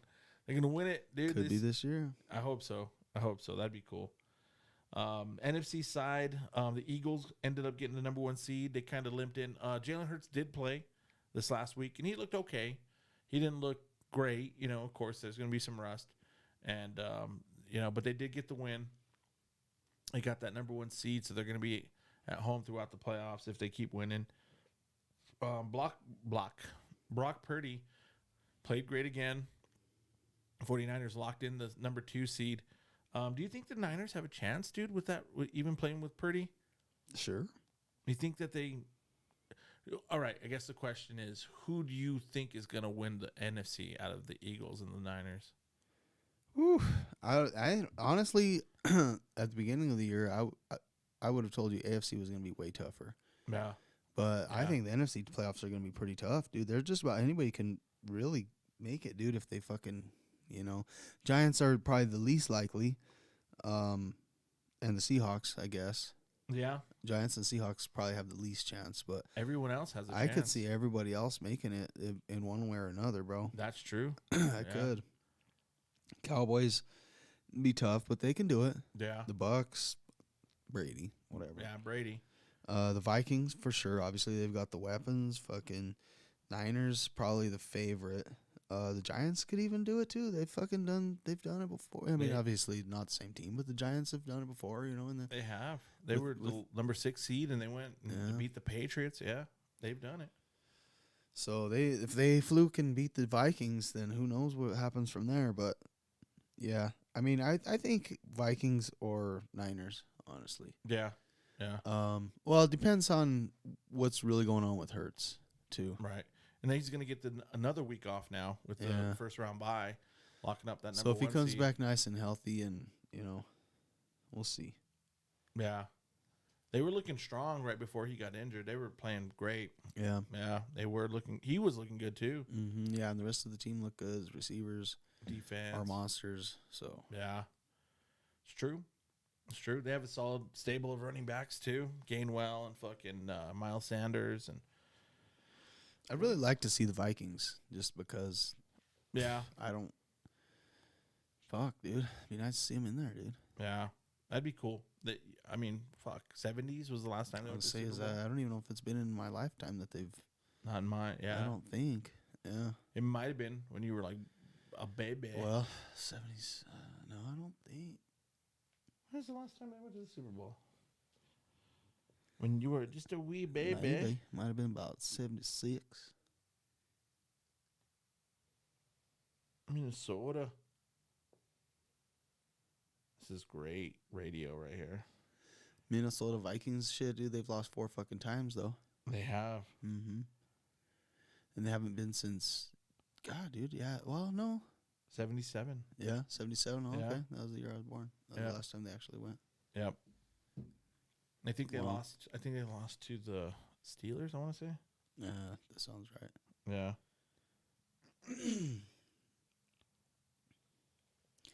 But yeah, I mean, I've rooted for them several times throughout my life. I liked them when they had Cunningham there for a minute too. Yeah. I thought they had a good chance then. I think the Broncos dodged a bullet that year, '98. Oh yeah, Because they were fucking tearing it up, dude. 15-1. They had Cunningham. They had Moss. They had Carter. That team was nasty. John Randall. yeah. And then the fucking Falcons, didn't they win with the fluky field goal or something like that? I want to say Martin Anderson. Yeah. The field goal kicker there from Minnesota hadn't missed a kick all year. Hadn't missed shit, not an extra point, and then he fucking missed one in that game. It was crazy. And then Morton Anderson got the chance to kick down after that and to win it, and he fucking went and knocked it through. That's right. Yeah, but it was remember I think it was an overtime game, and it was. I remember the fucking commentators. Oh, this is pretty much automatic. He hasn't missed one all year. Fucking boink. Happens all the time. The fucking jinxing ass motherfuckers. But yeah, Packers got knocked out by the Lions, bro. Did you watch that? Did you happen to catch any of that game? That was a fucking good game. That was a good game. Yeah. Yeah. I didn't think they were gonna do it. They did it. I didn't think. I mean, I picked them just because I was like trying to get back in the picks, but I was like, I thought Green Bay was rolling. Yeah. And they were at home. It was cold. Dude, they got Detroit playing well, dude. There's a lot to look forward to for that team till next year, I think. They're going to be better, much better. Fucking Jared Goff being serviceable quarterback. Yeah, he's looking good. I mean, he's never been great, but he's never been, like, shitty. No. I mean. No. He took the Rams to a Super Bowl. Yeah. I mean. True. Yeah. It's enough when you have a good team, and they're piecing together a decent team down up there in Detroit. So good on the Lions. I'm kind of stoked. I'm like I wouldn't say a Lions fan. I just loved Barry Sanders a lot, so like I was always catching myself cheering for the Lions back in the day. Yeah. So like I hope for them. I hope that they do better. Like, of all the shitty franchises like Cleveland and the Jets and all of them, It'd be nice to see Lions. I would like to see the Lions be a better team. That'd be cool. For sure. Yeah. So we'll see. Maybe a possible playoff you pick next year. Speaking of fucking picks, Jeremy ended up nosing it out. He beat me by a nose. He won by one game. He ended up taking it by one game. But a game. 41-17. Mr. J-Bone Capone went this season. 41-17. Dude, that's impressive. I went 40-18. That's pretty fucking good too. Not bad. Not good enough to win the $5, Buster. So for the next pod, I'll bring you your $5. All right, dog. I don't have any cash on me right now. I'll put it towards the next bottle of. Actually, I think I do. Towards the next bottle of whiskey. A little bit of whiskey. I think I do have a 5. I do. Oh man, you guys get to witness it here. Oh, here it is. Look at that. It's crispy and everything. Crispy. Bam, son. Ooh, $5. I'm gonna go get me a PSA 10 freaking basketball slab. Nice. Thanks, homie. Absolutely. Good game, dog. But yeah, Jeremy pulled it out, man. I was watching the Broncos win, and I was like, oh fuck, I picked the Broncos. It's like I think I'm pretty close here, and I got home and I looked at the sheet and I was like, oh man, I missed it by one. But no, dude, great job. You fucking killed it, dude. You had multiple weeks where you're 4-0. Yeah. That was kind of fun. Yeah, it was a good time. Dude, it was fun watching the Broncos win though. It was nice. I did miss a fair amount of that game, but I did catch a good part of it too. So yeah, it was nice. Russ looked good. Jerry Jeudy looked good. Dude, was it all Hackett? How could it be, bro? I don't know, man. I guess. I don't know. Was it all Hackett? I think it's a combination of probably, maybe not all, but a lot. And I think it was us expecting just a little too much to happen too quickly. Yeah, I think you're right. It was like, Yeah. it takes a second for fucking for all that shit to mix together, bro. No, you're right. I think it Takes a little while for water and oil to emulsify, even if you fucking add fucking speed and heat. Yeah.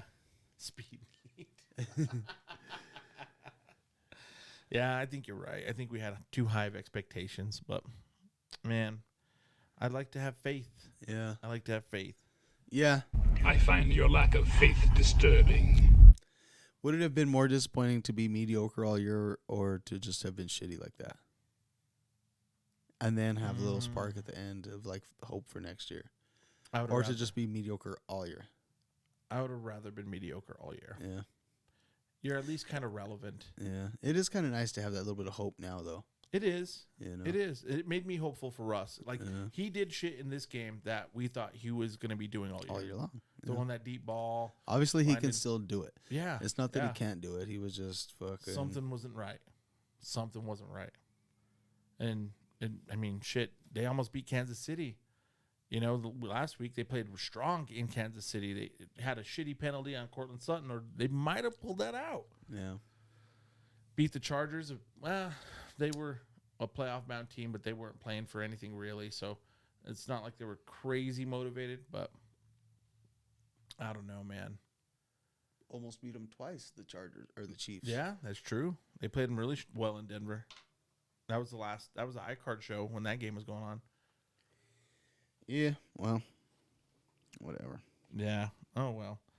But we got some playoffs coming up, so we'll see. Did you win any fantasy football money? I did. I finished in third. Won $100. After my ad drops, I had like about $50 in ad drops, so I had to like pay that. And then after that, I ended up with a little bit of a surplus. So I think I'm going to go buy me a little slabby slab. Oh, nice. Go get me a little something. Maybe Kenny Pickett. Oh, yeah. But is it time, bro? Oh, I think so.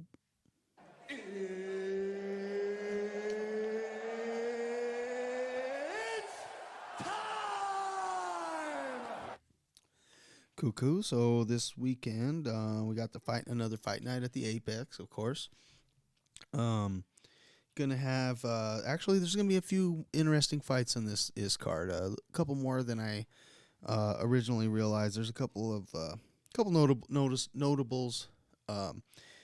One of the first ones that came to mind was Umar Nurmagomedov against Rayoni Barcelos. So Umar is Habib's cousin. So okay. Although just within the last couple days, apparently Habib is retired even from coaching. He was coaching a lot of these guys, Right. and he was a damn good coach. But Didn't he coach Islam too? yeah, so I don't know what's gonna go on with that. Apparently he's retiring from MMA altogether, or at least taking some time off or whatever. So I don't know if he's going to be there to coach for him or not, but either way, it should be a good fight. Umar's 15-0, and Barcelos is 17-3. So Yeah, that's a solid fight. it should be pretty solid. Umar's, Yeah. He's got the hype, of course, because of the family shit, Yeah, But for sure. I've got a couple of his cards too, so that's always nice to root for. That's always nice to root for. But then we've got the let's see. There's a women's bantamweight fight that night that is it's a notable to me, especially because it's Ketlin Vieira versus Rocky Pennington, and Raquel Pennington is from Colorado. She was actually nice. born in Colorado Springs, and so she fights and trains out of probably Denver now. And her partner is Tisha Torres, and they both live here. And I think they both live in Denver. They live in Denver or whatever, and they both fight in the UFC. Nice. So that's kind of cool. I always try to kind of root for the Colorado people a little bit. Yeah, absolutely. And I've been following her a little bit since she was on The Ultimate Fighter back in the day. She doesn't have a great record, but she's relevant. So I'm pulling for her. Yeah. Then middleweight, Sean Strickland came in to save the middleweight because Kelvin Gastelum apparently pulled out. Apparently he got a couple of his teeth knocked out during fucking training, and so he had to have like surgery to put his fucking teeth back in or some shit. So he had to pull out of the fight. And Sean Strickland, who just fought a couple weeks ago, kind of he's kind of one of those guys that's down for whatever. Yeah. You know what I mean? Yeah. And he actually has lost his last couple fights, but the last one was like a controversial split decision kind of thing or whatever, where people thought he might have won and yada, yada, yada, one of those things. Yeah. And he actually headlined the last fights that just happened, the last fights of 2022, which he lost to, who did he lose to? Oh, Jared Cannonier. Jared Cannonier beat him. Yeah. So, you know, that's cool of him to step in like that, especially fighting on short notice. But they're fighting at light heavyweight, probably so he doesn't have to cut weight. Yeah. And, yeah. you know, he usually fights at middleweight. But he's fighting Nasruddin Imavov. So that should be pretty cool. I've never been the biggest Sean Strickland fan, but he's kind of a shit talker and he gets a lot of attention and stuff like that. Coincidentally, just kind of worked out a trade right before we did the pod I have that Sean Strickland Tiger Stripe card. Oh yeah, that's right. Worked out a trade with a guy online for Islam auto. So should be kind of cool. And or no, was it Islam? I can't remember what we agreed upon. But anyway, it's a gold flash out of 10 autograph. Oh no, it was Magomed Ankalaev. That's who it was. Oh, okay. So yeah, that was pretty cool. Homie might even check out the pod, he said. So that'll be dope. Nice. If Check you out do, the what's pod. up, dog? Yeah. What's up?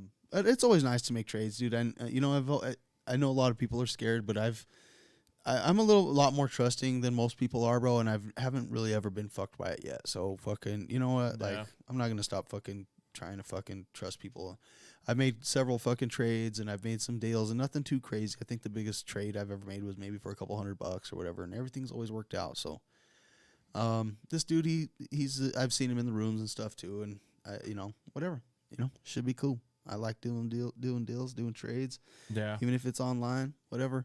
I know he's excited to get it because he had like the elephant and zebra. So he's a big Strickland guy or whatever. And Yeah. right now, for me, this is kind of a good time to sell him because he's still got some hype. Even though he's lost the last 2 fights, he's like staying relevant by continuing to fight and by stepping up and shit like that. You get a lot of respect for doing that. Yeah. Yeah. And even though his last fights he lost, he was close.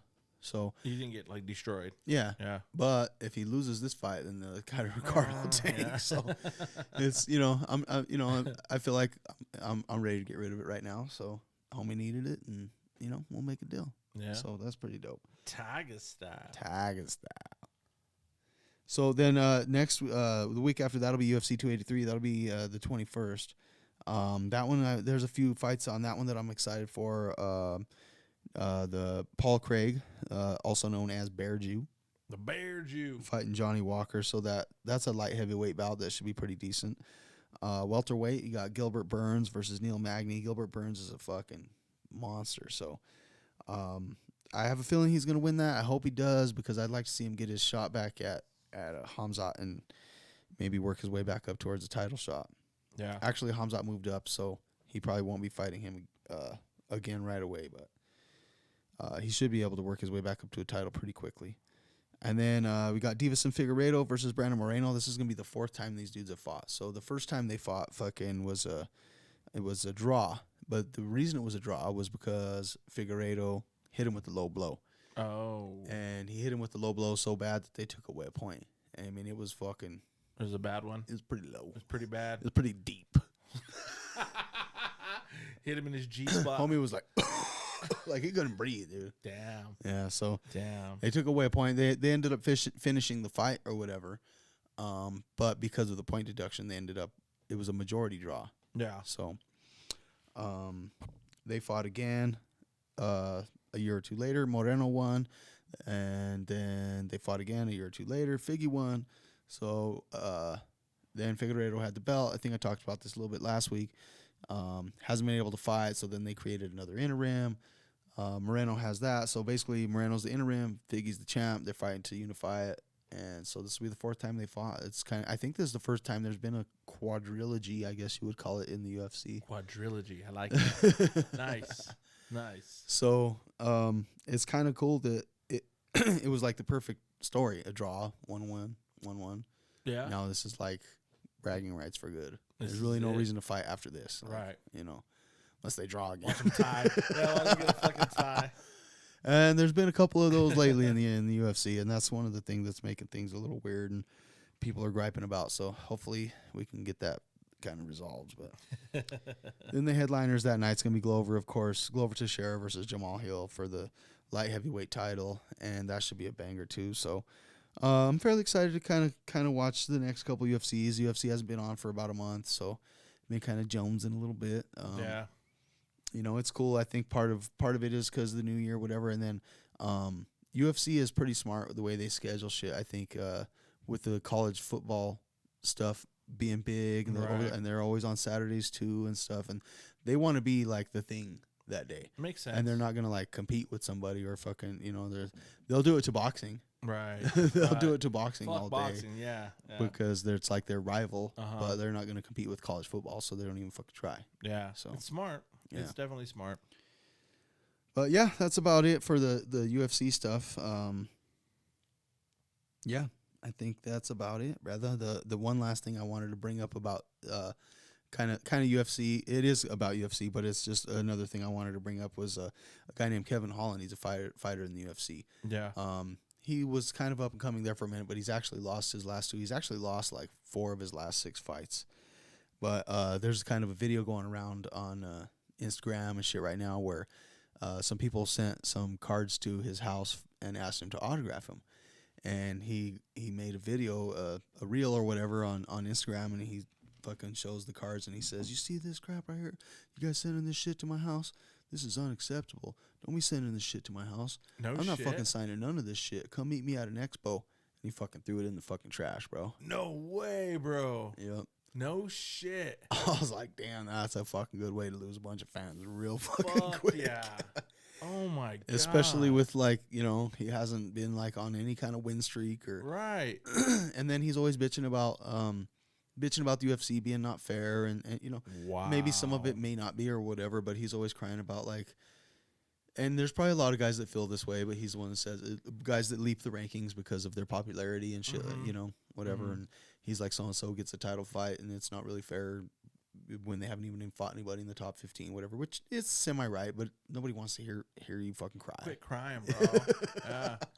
It is And then what to it do is. that, it was kind of like, damn, dude, that's pretty dickheadish, bro. Wow.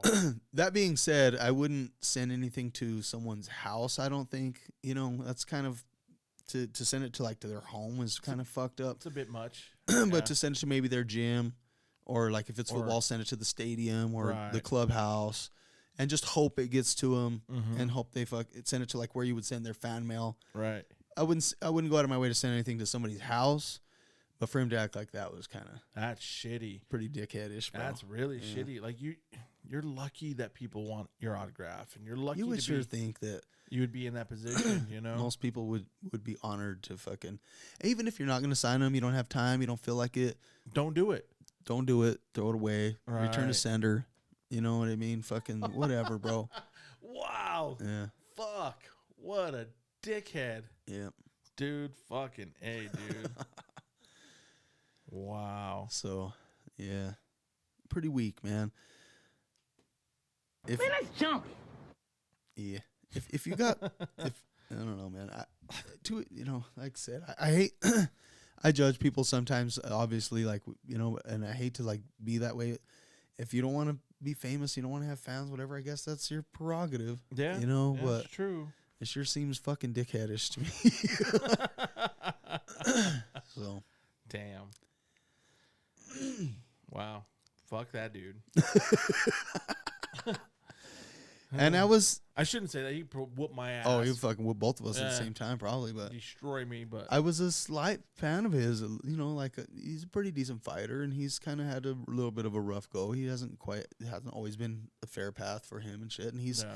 stepped up to fight a few times. He's done that. You know, they needed somebody. He stepped in to fight right away and things like that. He fought Hamzat when shit went down with him and Nate or whatever and all that. Yeah. That's who Hamzat fought. That's actually who Hamzat fought when he kind of did the little fake fucking high five thing and fucking whipped his ass. Yeah. That's who Hamzat That's who beat. it was. Yeah.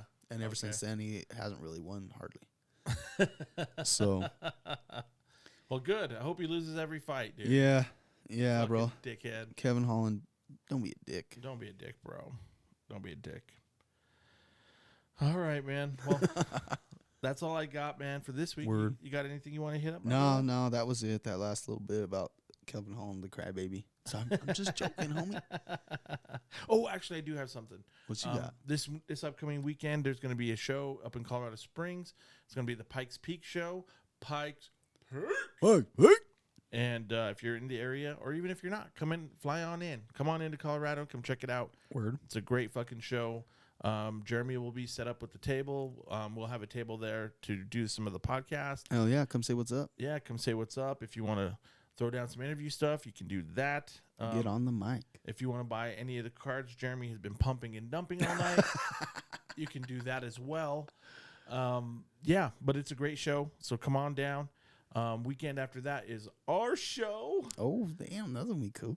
Yep, the Rare Elements show is going to be here in Pueblo, Colorado at the Pueblo Community College Ballroom. Come on down. We're going to have the podcast shit set up there as well. So we're going to be trying to get some content, and we're going to be trying to sell some cards, trade some cards. We're trying to get this Pueblo card scene up and popping. Italian sausage grinders for the homies, so come and grub. Oh, shit. If you don't know what those are, you're missing out. It's a Pueblo thing. It is a Pueblo thing for sure. I mean, they got them everywhere, but ours are best. Ours are the best. No doubt about it. They just don't call them grinders other places. They just call them Italian sausage sandwiches. Yeah. But yeah, we're going to have our show after that. And then Denver Card Show is going to be putting on a show in February. I want to say it was the 25th and 26th. 2-dayer at the Crown Plaza Hotel. Come check that one out too. That's going to be a banger ass show. It always is. Mm-hmm. iCards shows are always dope. Absolutely. iCards is going to be coming in March. There's going to be an iCard show in Denver by Denver International Airport, the Doubletree Hotel. But that's some of the stuff coming up in the Colorado card scene. Oh, yeah. But that's all I got. That is it. That is it. All right, guys. Appreciate you. Thank you for fucking checking us out and coming spending some time with us. Give us some likes. Give us some subs. Show a little love on any of the socials. Come talk with us. We want to hear from you. So come and do all that shit. Yeah, come argue with us even if you want. I don't give a fuck. For sure. I won't take offense. No. I mean, I probably will, but whatever. I'll get my feelings hurt, but I'll get over it fast. I promise. Word.